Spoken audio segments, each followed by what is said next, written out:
Well, the bodies of 45 of those shipwreck victims in the Mediterranean arrived in Italy earlier on Sunday. They were taken to the Reggio Calabria port.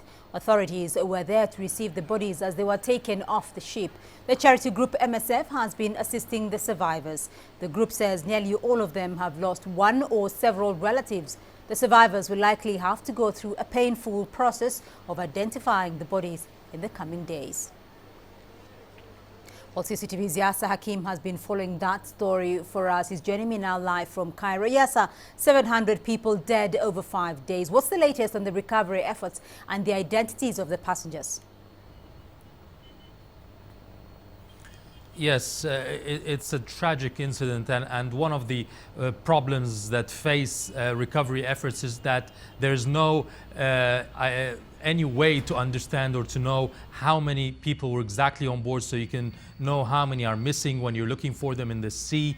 There's no recordings, there's no list, because it's all illegal migration, and therefore if we say 700 are feared missing, dead, and 200 missing, actually it could be more than 200.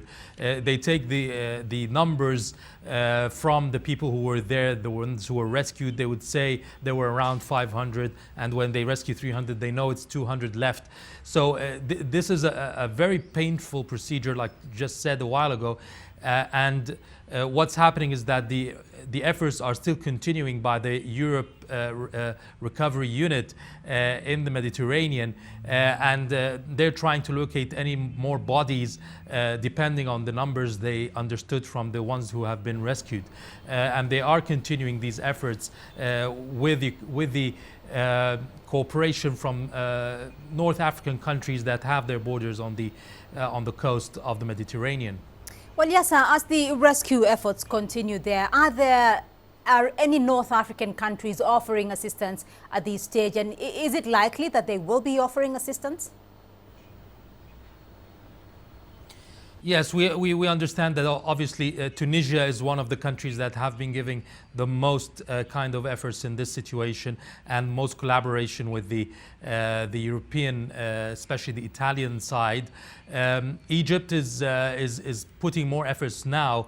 Egypt is another problem because only 10 days ago 400 were rescued from the coast.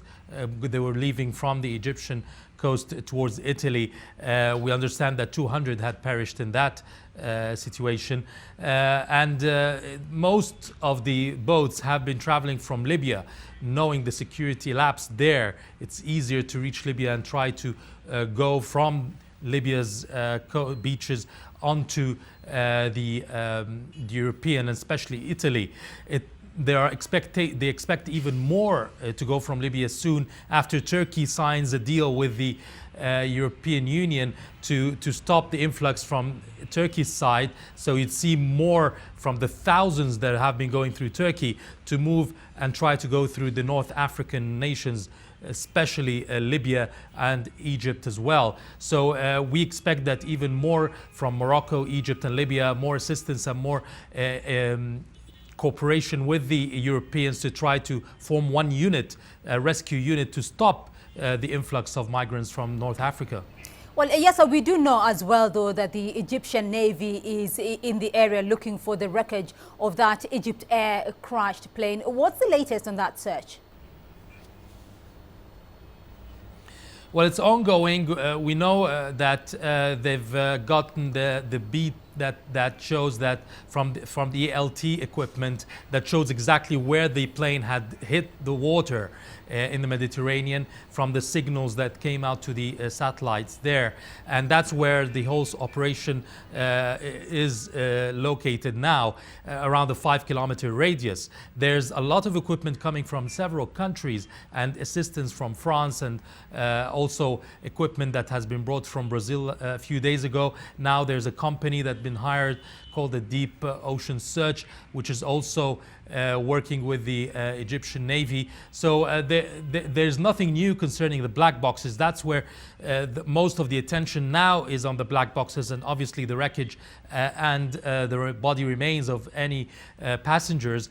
But the black boxes is the main concern now, to try to identify what has caused the plane to go down.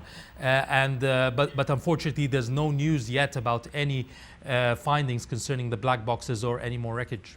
Right, Yasser Hakim for us there in Cairo.